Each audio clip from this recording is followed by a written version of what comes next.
Your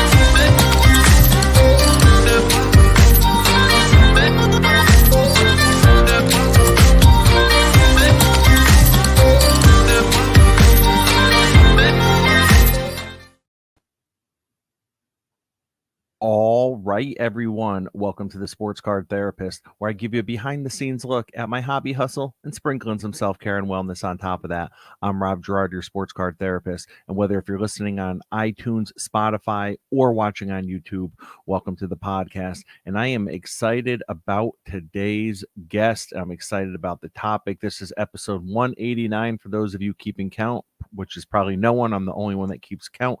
I have like one of my I have like a line that I put for every episode, and I put a slash through and I hit the fifth, almost like Tom Hanks in Castaway. I have that in my wall, like carved into the drywall. So today this is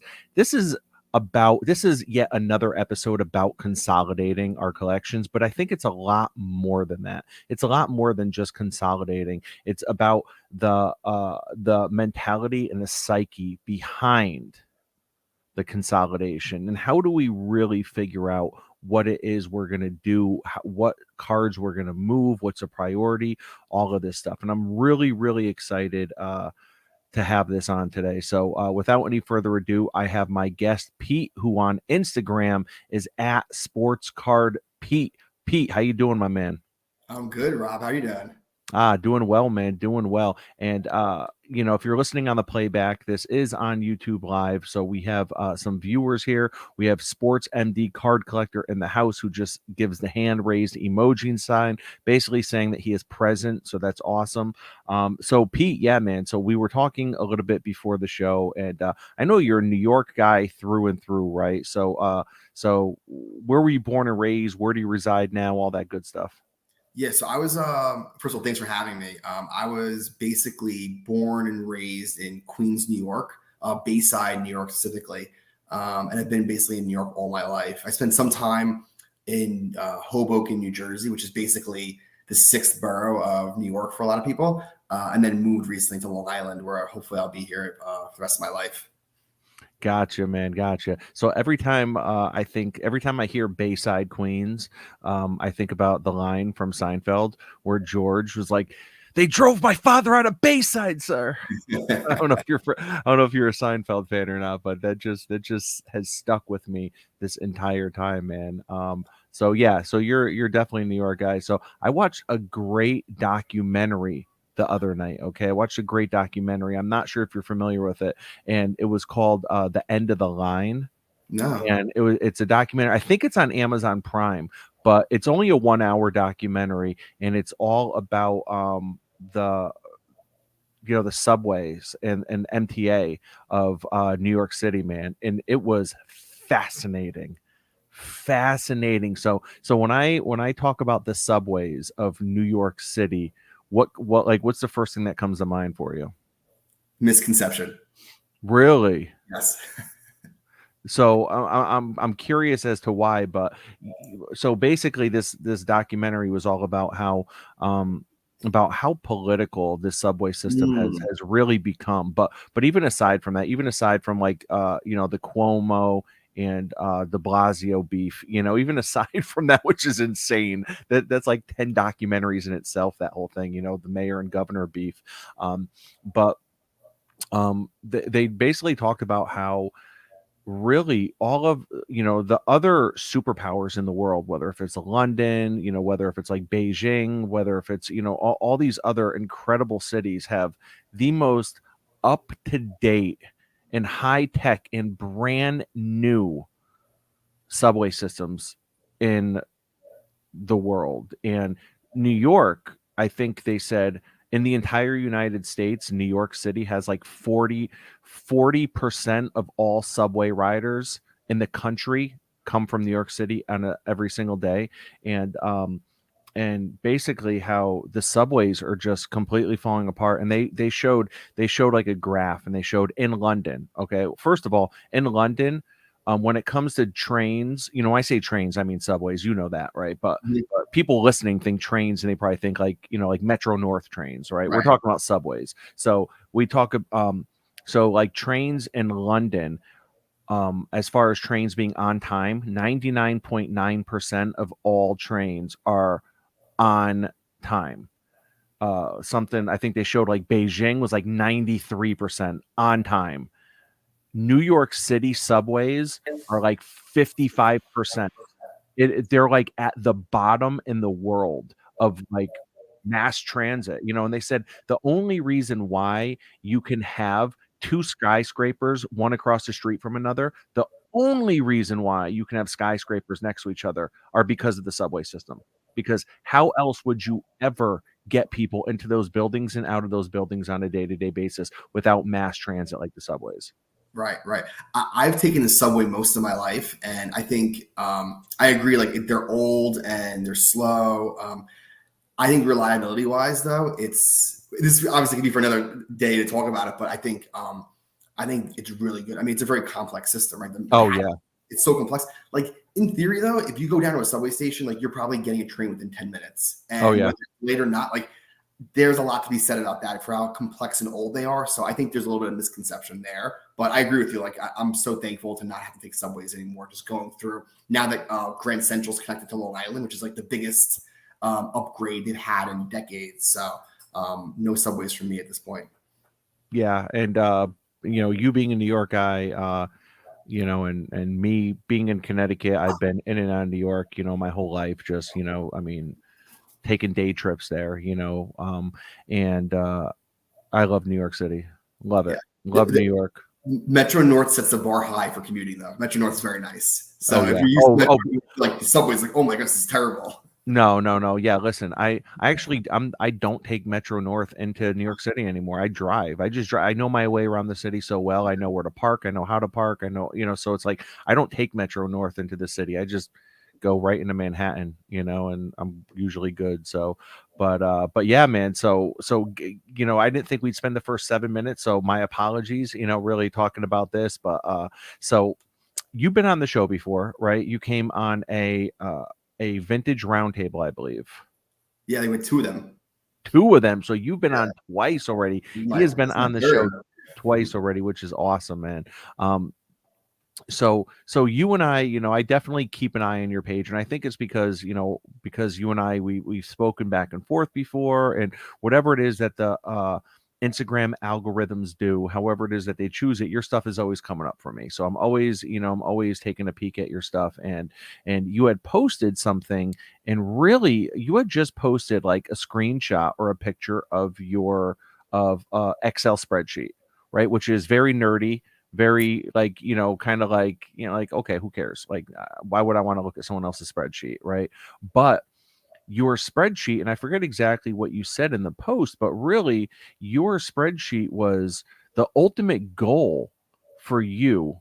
And I know you kind of borrowed this idea, so you could tell me a little bit about the backstory of it. But the ultimate goal for you is to get down your collection to 25 cards, and the best way for you to do that is to have everything documented in black and white for you to see. So I was like, I got to get you on, and I immediately typed out my own spreadsheet. I immediately typed out my own spreadsheet, and after talking with you a few days ago, I kind of got it in my head that I'm pretty sure I'm going to bring like my thousands of cards that I have for whatever reason. I just have them, and I like, because I'm a hoarder. I don't want to ever move my cards, even the junk wax, even the stuff, even the commons. Like, no, I'd rather put it in a box somewhere than give it away, kind of thing, So, but I'm thinking now you've changed my perspective, and I'm considering bringing everything to national, because I know I have the space. I have a way to get it to national. And on top of that, I have a full table, so it's like I'm thinking about bringing everything. So talk to me about this. Talk to me about this spreadsheet, about this consolidating down to 25 cards, all this stuff. Yeah, I don't think I'm a hoarder. right? Like I love buying stuff and I hate selling stuff. Like I just hate parting with things. I always have regret. But you have to have discipline when you're a hoarder, right? And a lot of collectors, right? They have like this hoarder mentality, like they want to buy everything, right? And so I'm the same way. Unfortunately, I have a budget, right? And so I know a lot of collectors that have an unlimited budget and they hoard cards. And they, I talk to them like, oh, like how do you display? You have like 5 of this type of card. How do you display? He's like, oh, they just sit in my safe. It's like, that's not fun, right? So they have hundreds of cards, they lose track of it. I think people's attention span, right? They ultimately can enjoy more than probably 25 to 50 cards, right? So if you have hundreds, there's no way you're enjoying all of them. The other thing that I noticed too is that a lot of times when these auctions come up, there's like iconic cards which you would love to have, and they'd be a top 10 card in your collection. But you don't have the money for it. And if you think about it, you're like, okay, maybe I have 5, 10 cards, which I'd rather have less than the card that's in auction, but I don't have the money for it, so I'm not going to do it. So it's like, why don't you motivate yourself and say, hey, you know what? I want to put this card in my collection. Let me find a way to do that. And then you sell the cards that are, you would rate less than that. And so what I did was the nerdiest thing I've ever done. Actually, I don't know about that. I always you're like, I've done some nerdy things in my life, so let me just hold that quote. One of the nerdiest things I've done is basically I ranked all the cards I have in order, and I basically said, okay, you have 25 cards that are your top 25, and you won't sell them, and then anything above 25, you don't have to sell. But if you need the money, those are the cards you sell. And I think what that does is it keeps you from going the lazy route in the sense of, let's say you have 5 cards that are $5,000 each, and you have one card in your top 10 that's 25,000. The easy thing to do is just sell that one card in your top 5 for 25,000, and you have your money, right? Where the hard thing to do is to sell those 5 cards because 5 times the difficulty of selling. So what it does is it kind of puts the onus on you to say, hey, here's the cards you're going to sell if you need money or you want to buy another card that would go into your top 25. And then as you get cards that come in that top 25, you have to figure out which cards fall out of that. And so it's kind of like this mechanism that kind of keeps you honest with yourself and tells you like, hey, you want to put a card in here, one card needs to fall off. And what it does is, even if you're on a budget, I think it keeps you in the game for each auction upcoming, right? So sometimes if you're like tapped out and you bought your budget for the year or for the month and you're tapped out of cash and there's a great auction that comes on, you're like, you know what? I don't have the money for it. I'm not even going to bother looking at it. Like in theory, this method helps you in the sense you say, hey, you know what? Like I'm in the game for a lot of things now. If I win it, I can just sell these certain cards and kind of keeps in the game.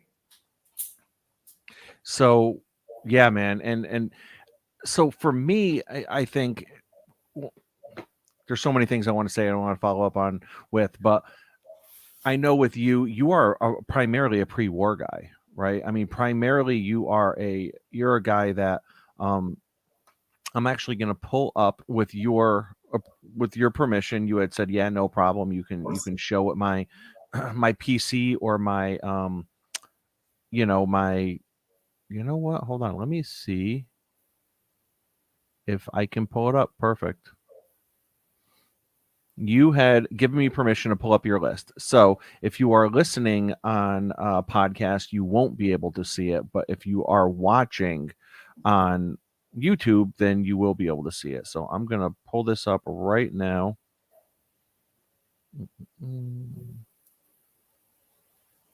All right. Let's see. Nope. Stream. Probably should have. You know what? I'm not figuring out a way to do it. And I think that's because it is not an internet window. It's just a spreadsheet. So I might be hit and not being able to show it, but I did want to give a visual. But basically on this list, you have everything listed that you have that is of importance to you, right? And I'm seeing just about almost all pre-war cards. I'm seeing one, Gretzky exquisite flashback in there. I'm seeing one Jordan Jambalaya, and that's it. Yeah, for me, when I do the list, so first of all, I've always loved, and right, like my whole life, I've collected vintage, right? And I've done some modern recently, but really it's Jordan and Gretzky. And what I found is when I kind of rank my cards and how I like them, it's, obviously values a big one, right?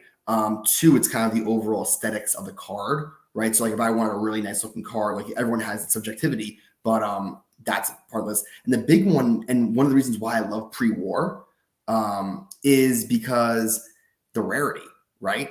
And it's not manufactured rarity. It's like literally it's hundreds of years old, and you can't find all these cards. So replaceability is probably the biggest thing that I factor in for a lot of these cards.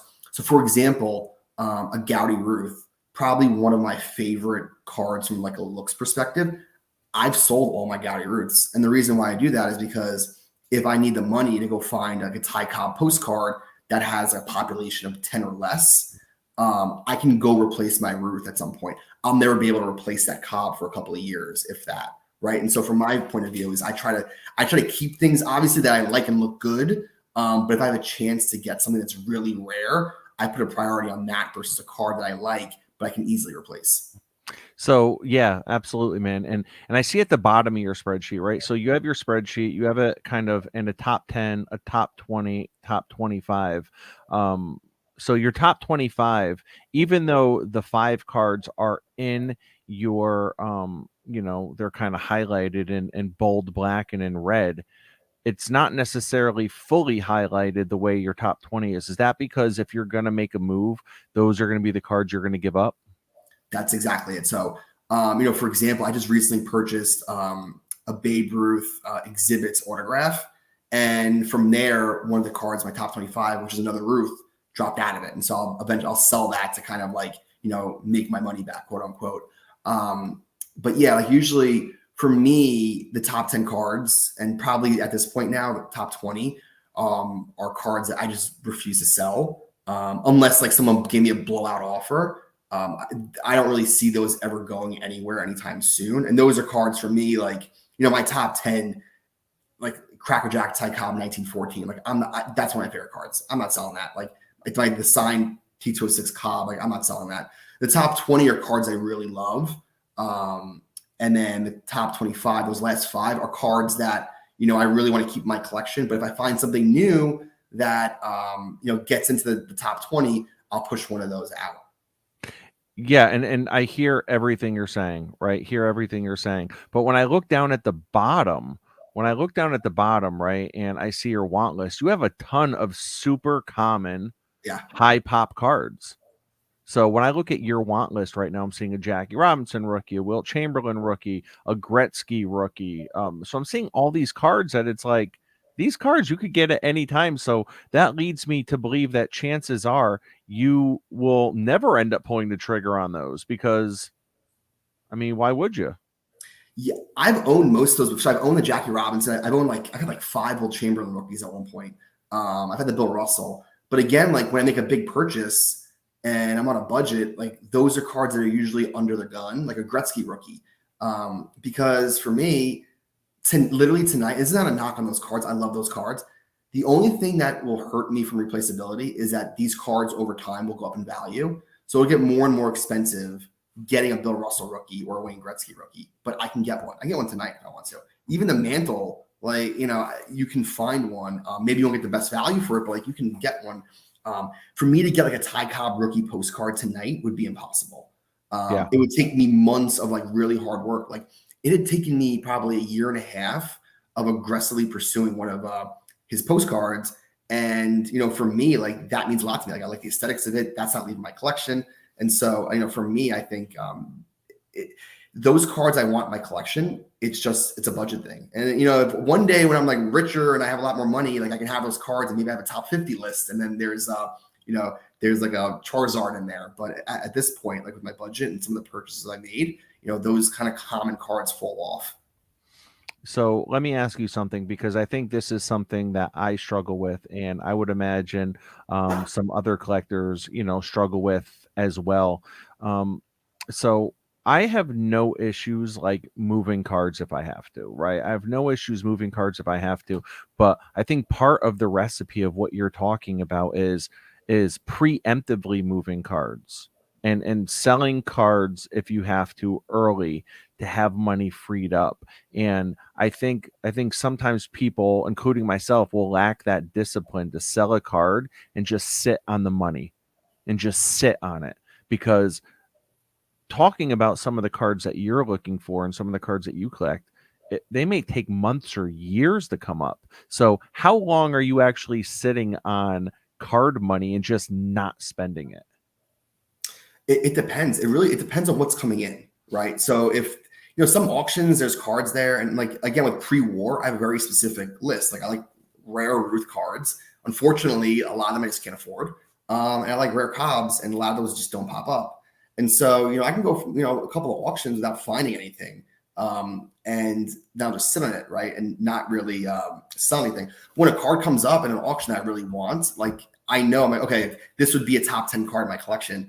I need to move. I need a chance to get it, right? Because some cards in pre-war, if there's a population of 10 or less, it's a very sticky collector base, us vintage folks, right? Like we hold it for a long period of time. So a card comes up and there's a chance to get it. A lot of cards I look at, like they come up, let's say they came up this year, they probably last sold in 2018, 2019. So I'm thinking maybe I might have another 4 years to go if I were to see it again, right? And so like for us in pre-war, when the population's low, like if something's available, you have to go get it. So, I'll give you an example. Last year, I had an American publishing Ty Cobb card. It's like a population of 4. Some guy privately messaged me and was like, hey, it's available. If you want it, let me know. I don't have the capital for it, but I said, okay, like there's a population of 4. I never know when I get a chance to do it again. And if I do get a chance, who knows if someone else wants it and it's their last chance to get it. So, I made moves and I sold a bunch of cards to get it because it's popularity.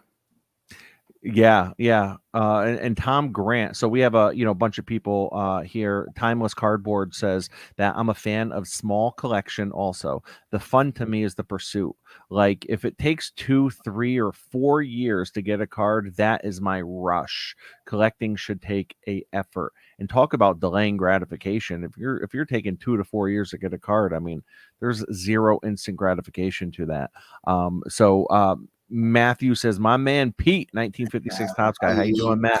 Yeah, Tom Grant says that when it comes to some of these, pre-war or vintage collectors, they don't have sticky hands. They have cement hands. Cement.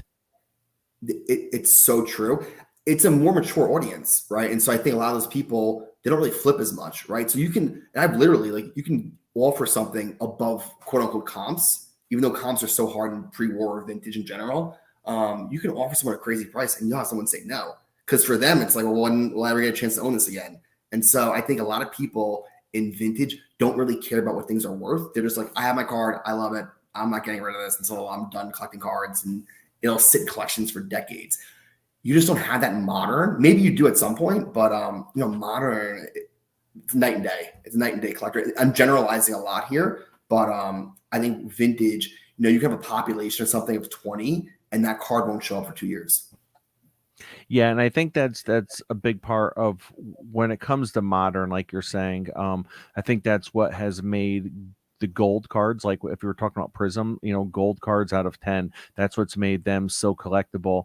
And that rarity scarcity factor, even though I'm not a huge fan of manufactured rarity, with like, oh, serial number, it's serial number, because that same card, it could be gold out of 10, but it's also blue out of 199, same exact image. So it's like, but yeah, without a doubt, I think that those two parallels can be made for modern and vintage. And so when it comes to you making this spreadsheet, right, it comes to you making this spreadsheet, wanting to consolidate down to your top 25. And I know you're not saying I only want to own 25 cards, period. But what you're saying is like, listen, I want to have 25 cards that are my top 25. And to me, it's important to identify what those top 25 cards are, because in reality, everything else is available, right? Like everything else is available for either the right price or even the wrong price. If a card pops up that is going to enter your top 25 or even your top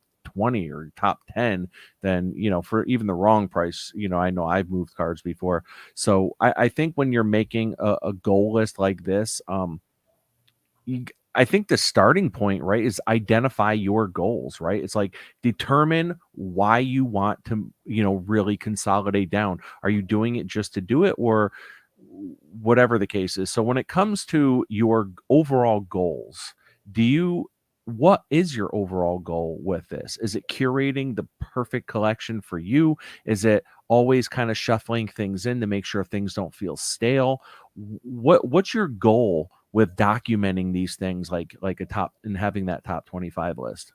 Yeah, so it's funny because I think the goal is to constantly upgrade the collection, right? Like I basically want a collection that I love that is irreplaceable, right? I think that's everyone's goal, right? And so, for me, it's always trying to find cards where I can have it in my collection and someone's like, oh wow, I haven't seen that before, or that never pops up. It's crazy. Like those are the cards I like. Um, I find like the top 10, like a lot of my top 10 cards I've owned for years and they'll be owned for years, right? And so for me, it's like you got to keep on finding cards that can possibly come into that top 10. And so there's a lot of factors, right? Like if you need money or you don't have money. But I think for me, like it's very easy for me to find the list of cards I want and then understand what my budget is in the future.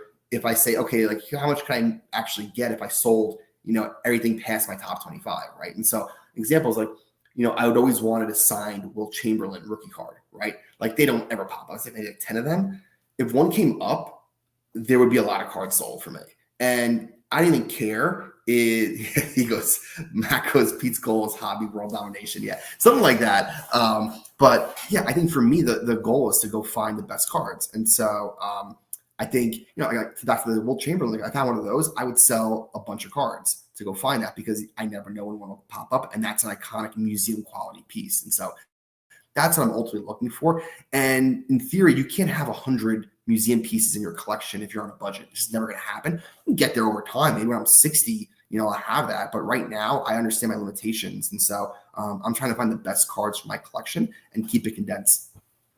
Yeah, yeah. And so it sounds like you're identifying your goals, right? You're assessing your needs, right? And the needs are you want stuff that is super rare, that really does feel like a museum piece. And I'm kind of curious where you're at when it comes to prioritizing value, because what it sounds like is, when it comes to vintage collectors, who doesn't want a museum piece or two in their collection, right? But those museum pieces are going to be the ones with the highest value. So at what point do you, when it comes to the way you collect, does value versus hitting you in the feels, where does that kind of balance out there? I mean, does one have priority over another for you? Like does value, looking at it in terms of an investment, f- trump maybe what will just hit you in the feels, even if it's of lesser value? I'm curious where you stand on that. Yeah. So it's a mixture, right? I think value, obviously, like if a card's very expensive and very valuable, it obviously like, okay, wow, that's a very valuable card. Like it should be high on my list. But I think, for me, a lot of the cards I own that I love, like I think of like the Cracker Jack. I have a Cracker Jack, Ty Cobb, and Joe Jackson. When I was growing up, those are cards to me where I said, oh, how am I ever? Incredible pieces, by the way. I mean, Yeah. to have Cracker Jack, Shoeless Joe Jackson, anti Cobb, unbelievable.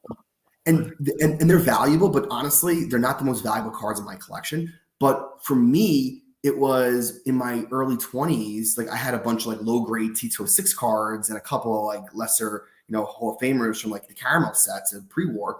And for me, it was like, oh, I'll never have one. Like maybe one day I'll own one of those cards. So it was always a pipe dream for me. And then as I got a little older, I started saving more money. I was like, oh, this might actually have a shot. So once I got them, I said, okay, this took too long to get. I love these cards so much. I want them forever. These are sitting there. And they're not my most valuable cards, but they mean a lot to me. And I have other cards where I spent a ton of money on them. And yeah, they're valuable. But, for me, if I'm spending a ton of money on them, it's because I want them a lot, right? It's not because of, I don't think of it as like, oh, I bought this card for 50K because I can get 100K 3 years from now. I spent 50K because I'm like, oh no, I really want this card. And so, that is also a combination of making it really nice. But there's this nostalgia aspect to it of like some of the cards when I was younger, I couldn't afford that are in my collection now, and they just won't move. Yeah, and I think that kind of leads me into what we're talking about with considering emotional attachment, right? Emotional attachment that we have to our cards is so big because some of these cards will hold more emotional attachment than others. So where do you find that emotional attachment? And you've kind of half answered that already with talking about, in ways in which you might feel nostalgic. But I think this is a common question for vintage collectors, especially pre-war collectors, right? Like how do you where does your emotional attachment to pre-war cards come from? Because chances are your parents weren't even born during pre-war, right? So where does that emotional attachment come in? It comes in huge, and this is one of the reasons why I could never be a car dealer. And the reason is because I overspend on cards that I really want, and for cards I don't want, I just sell them and I don't try to get best value for them, which doesn't sound great, but for me, it's like that money's freed up for me to buy a great piece, so I don't really care about the sale price. I'm not stupid. I'm not gonna like sell it for 20% of what it's worth, but I think for sometimes the emotional part it just takes too much of a priority, frankly. But that's why we collect. Like at the end of the day, we're doing this for fun and because we love this. We're not doing this because of money, right? Like the money's good, but I think there's a huge emotional attachment to it. One of the cards in there, the T206 Cy Young glove, it's a 1.5. I bought it in 2005 when I was working at Party City, and it was like my first paycheck. It was my first like T206 card. And yeah, it's not the most valuable card in my collection. But like for me, like that's one of the last ones to go, right? Because it just has that nostalgia. I feel like it was emotional. It's like, wow, like I had to work paychecks, like stocking costumes during Halloween at Party City when I was like a nerdy, geeky teenager. I finally had the money for a Tito since I bought it.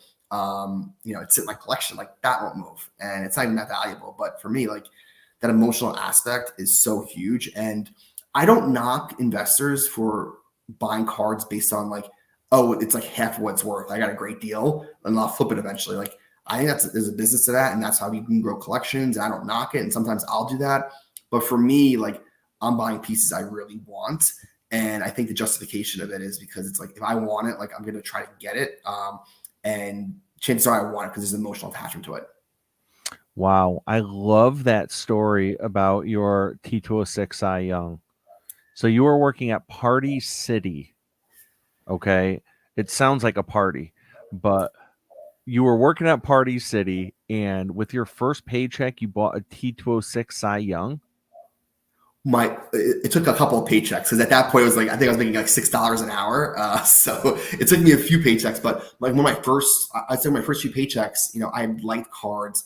My dad collected low end like autographs. Like he'd send them out to Hall of Famers to get signed back. So I had the collecting bug, but I really like T206s, and so that was like my first big purchase, like $200, right? But at the time as a teenager, that's a lot of money, and I didn't really have much money. So, but just getting that, and for me, I look at that card and I'm like, that started it all. That started my pre-war, collection. Like this is, 17 years ago, probably at this point. This started it all. So like, I point to that card and I say, oh, like this is what I came from. This is how hard it was getting this card. Opening that like package up at that time, I was like, oh my god, like, this is phenomenal. To me that won't move. It's funny because that card has a rare back. If you know Tito 6 is, it's the EPDG back. And there's one guy who has the complete run of EPDG cards Wow. minus that Cy Young. And he's like, listen, I'll do whatever you got to do. Like, I really need that card to complete my set. I felt awful because clearly it meant more to him. But again, like I point to that as my starting point for my obsession, and it just means the world to me. So some other cards will get sold before that because it just means too much to me. So Pete, you have a new nickname. It's called Pete, aka the Set Buster. Okay, you're sitting there just busting this guy's set. There's a special place in hell for people like you. Okay. Yeah, I'm pretty sure he hates me, and you know what? I totally get it, and I apologize to him. No, it's all good, man. It's all good. Listen, we have some great comments coming in from some vintage fanatics. So let's get to those real quick. Iconic Baseball says, we all say buy what you like, but we need to think deeply about what we truly like. And that is probably one of the best quotes I've ever heard on my show. I sometimes it just takes a lot of reflection in terms of thinking like, why am I buying this? You know, what do I truly like, and how much am I being influenced by what's on Instagram and Facebook and Twitter and stuff, right? So, and I tell you what, so Pete, when I saw you post about your Excel spreadsheet earlier last week, and I think I messaged you back with, I started picking your brain on it. I'm like, why are you doing this? Tell me Mhm. more about it. Tell me what your thought process is, blah, blah, blah. And I hit you back a couple hours later and said, hey, I just started doing one myself. And it really got me into really taking a hard look at which cards of mine do I really love and do I prioritize? So I think this was an exercise and really helping me kind of have a one-on-one with my cards. Like, okay, guys, like, listen, I'm going to try not to play favorites here, but I'm going to have to divide you guys up a little bit into some categories, you know, and it's one of those things that, you know, it could be tough because a lot of it's so strange, right? Because even monetary value aside, sometimes we look at our cards and some of these cards feel like our children. Like I would never part with this card. This card is part of my heart. And then some cards you look at and you almost look at them as like, you know, like that guy that keeps on coming around your friend group who like you just don't like and you cannot wait to get rid of him, right? You're like, when will someone like I can't wait for the perfect time to move this card to someone just because I don't even want to look at it anymore. Why'd I even get it? I went off emotions. It wasn't a thought out thing, and I just picked it up and here I am with this card, and I would much rather have the money back, even if I have to take a small loss on it. There's some people. There's sometimes I've had cards they were on my want list, and then I get them, and then I put them in my case, and like look at them, and then a couple months later, I was like, yeah, this isn't really. I'm not really feeling this right now. It happens. I think obviously styles change over time, but to your point, like as a friend that no one wants around, like I have some cards that like were on my want list. They come in and they quickly come out, and it is what it is. But it's always nice to have that feeling when you want a card, you've been hunting it, you get it, and then you get it in person. You're like, oh gosh, like this is.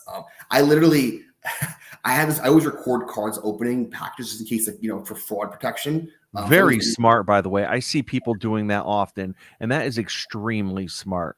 well, To just literally just start filming yourself, right, with your cell phone, place your cell phone somewhere, or whether if it's on a tripod or just leaning up against something, and film yourself opening up the package. you have to do that at this point, right? And from the major auction houses, you don't, but I do it anyway. I remember I got my Deesh Fielding Ty Cobb rookie, and I opened it up, and I'm videotaping myself. I'm literally giggling as I'm looking at the card. And then the first thing I thought was, okay, delete this video because if this ever got out, it would be a This would nightmare. ruin me. It would ruin my reputation. But then it's like at that point I knew like, okay, like this card belonged. This is gonna stay in my collection for a while. And so Yeah. that feeling is something that I think everyone aspires to keep on looking for. And that's why we keep buying cards. Yeah, absolutely, man. So iconic baseball again, your comment, I mean, just took us down this rabbit hole of a conversation, and it's worth repeating again. We all say buy what you like, but we need to think deeply about what we truly like. So great quote. Tom Grant says, when I mentioned what is it about, how are you feeling nostalgic about all these old vintage cards? Tom Grant says it's from going to card shows when you're 12 and looking and telling yourself someday. And Tom, I completely agree. And Pete, I completely identify too with what you were talking about with looking at the Beckett magazines and looking at these iconic cards. I've always been enamored with iconic rookie cards, and that was usually always what was highlighted in the Beckett magazines. It was always right at the, every single set, it had the price list, but at the top of the set there would be that card. It was usually like the chase card, and man, these iconic rookies were just absolutely. And Mike Petty says, I feel the same as Pete. Every card I collect are guys I always used to like, but never could find or afford when I was a loser. Mike Petty. Tom Grant says, I also read a lot as a kid about old baseball players. So to me, Honus was similar to Willie and Jackie, and I didn't see any of them. I just read about them. And then Mike comes back and says, I saw the tail end of Willie Mays when he dropped the fly in center and got picked off first in the same game. Also, there was when they retired Jackie, Sandy, and Campy's number, I sat next to Casey Stengel. Wow. Timeless Cardboard says, ask yourself, would you rather have 5 cards that took countless hours and tons of research to obtain, or 500 cards that are highly collectible but you can purchase any day of the week? And Pete, I think that goes back to you with talking about, like, listen, if I wanted a Gretzky rookie in 5 minutes, I would have one. These, my top 10, my top 20, they hit different. Tom Grant says, why choose? My house has room for 505 cards. And Matthew, 1956 Top Guy, says that type of list is critical because suppose a monster comes along. You need to figure out which cards have to go to get that monster. Without a doubt. Mookie Chilson says, at Iconic Baseball, great point. Sometimes I don't know how I really feel about a card until it's in my possession. And, Mike just follows up and says, Mike, that's awesome. So, Pete, real quick, because we only have a few minutes left, I just want to thank you for your time. You've been incredible so far. We're already over 40 minutes. It probably didn't help that we spent the first 7 minutes talking about the New York City subway system. But listen, to me, that was a great conversation. I don't know how it felt to you, but to me, it was a great conversation because, I mean, It's too real.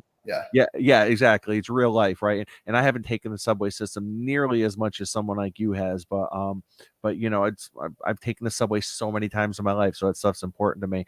But I'm kind of curious where you stand, and as a collector, and I'm not asking you to necessarily pick one or over the other, but I see that you have a couple incredibly, incredibly rare and beautiful Ty Cobbs in your collection, just looking at your list, right?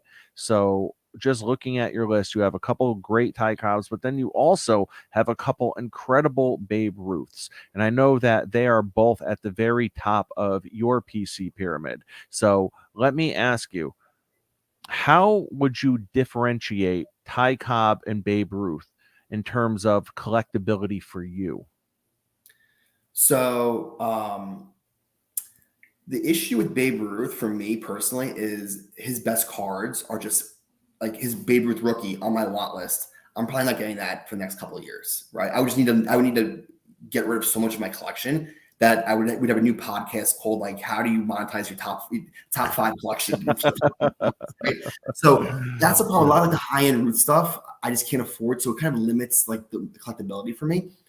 With Ty Cobb, I just think that because he's like the first true star of baseball, there's like this aura around him. On top of, frankly, I think he probably has the best issuances versus Babe Ruth. Like the postcards, I'm biased. I think a lot of people are like postcards aren't cards. I always say that, the word card is in postcard, right? So I think for me, when you combine the T206 set versus Gowdy, you combine the Cracker Jacks, you combine some of the caramel issuances, and then the postcards, I think he just is set up with a better, rundown of types of cards versus Babe Ruth. But I think a lot of people think otherwise. They think Babe Ruth's best player in the world, in MLB, like he should have the best cards. I think the slate of Ty Cobb cards is actually better and more appealing than Babe Ruth.